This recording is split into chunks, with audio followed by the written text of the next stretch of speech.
एक मांडव्य ऋषि थे, उनका नाम आपने सुना होगा। मित्रों, वो तपस्या करते थे और उनकी कुटिया थी। तभी राजा के घर से कुछ चोरों ने चोरी कर कर भागने लगे और चोरों के पीछे राज कर्मचारी जो है पीछे पड़ गए थे। ये भागते भागते आए और मांडव्य ऋषि का आश्रम था, उसी में घुस गए। और इसलिए कि ऋषि और महात्माओं के आश्रम में जो है जांच नहीं होता था पहले, क्योंकि पहले कलयुग की बात कुछ और है, सतयुग द्वापर त्रेता की बात कुछ और है। मांडव्य ऋषि के भी आश्रम में जांच नहीं होता, लेकिन चोर जो है जब आश्रम में घुस रहे थे तो राज कर्मचारियों ने देख लिया। जब देख लिया तो उसी में छिपे थे, माल सहित पकड़े गए। तो उन लोगों ने, राज कर्मचारियों ने सोचा कि इसमें जो है ये साधु भी शामिल है, ये चोरी करवाता है और माल जो अपने आश्रम में रखता है। और चोरों के साथ जो है मांडव्य ऋषि को भी पकड़ कर लेकर चले गए। मित्रों, जब वहां गए तो राजा से कहे कि चोर पकड़े गए। राजा ने कहा सूली पे चढ़ा दो। तो चोरों के साथ उसमें मांडव्य ऋषि भी थे। वो तो चोरी किए नहीं थे, वो तो ध्यान में थे, लेकिन चोर घुस गए और उनको भी पकड़कर राज कर्मचारी लेकर चले गए। तो कहे कि सूली पे चढ़ा दो। तो सूली पे चढ़ाना एक नोकीला जो है सूली होता है, और जो उस पे बैठा कर जो मल द्वार होता है उसी में डाल दिया जाता है। वो धीरे धीरे जो है यहाँ तक आता है, लोग तड़प तड़प कर मरते हैं, पूरा रक्त बाहर निकल जाता है। मित्रों, चोरों को भी चढ़ा दिया गया, मांडव्य ऋषि भी उसी सूली पे थे। तो कुछ घंटों के बाद, कुछ क्षण के बाद लोग मर जाते हैं।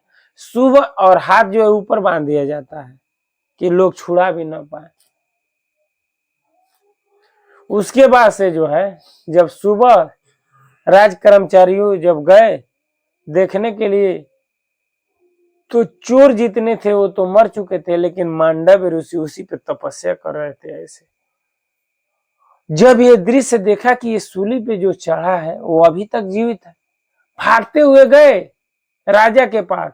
अपराध हो गया महाराज, सूली पे जो चोर थे उसमें एक साधु भी चोर था। हम लोग साधु को चोर समझ कर लाए, वो अभी तक वहां तपस्या कर रहा है सूली पे। मित्रों, जब राजा ने सुना तो कहा, अरे ये तो अपराध हो गया, ये तो ऋषियों का हमने अपराध कर दिया। तो गौ और ब्राह्मण आगे कर कर जो है वहां आया, क्योंकि पहले जो है गौ और ब्राह्मण पे लोग जो है दया करते थे। क्रोध भी था तो गौ और ब्राह्मण को देखकर लोग जो है भूल जाते थे, अपनी जो क्रोध था उसे भूल जाते थे। गौ और ब्राह्मण आगे करके जब राजा गया आगे,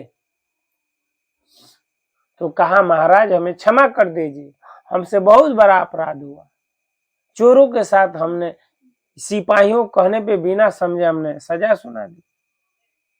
तो मांडव्य ऋषि ने कहा, राजन तुम्हारा दोष नहीं है और ना हम तुम्हें सजा देंगे, तुम जो है जाओ, तुम बस जो है मुझे सूली से निकलवा दो। लेकिन सूली से कितना हो प्रयास किया गया, निकल ही नहीं रहा था सूली।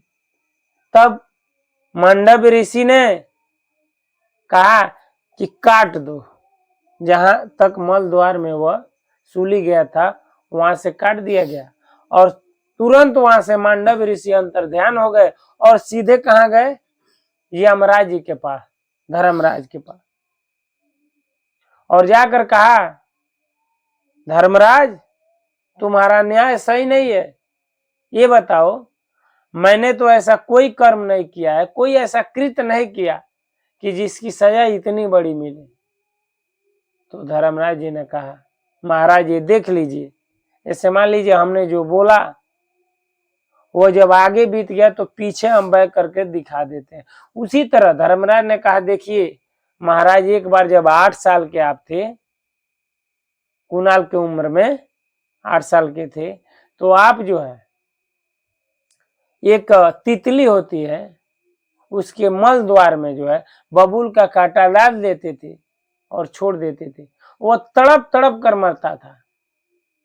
उसी तरह उसी का फल जो है आपको मिला है।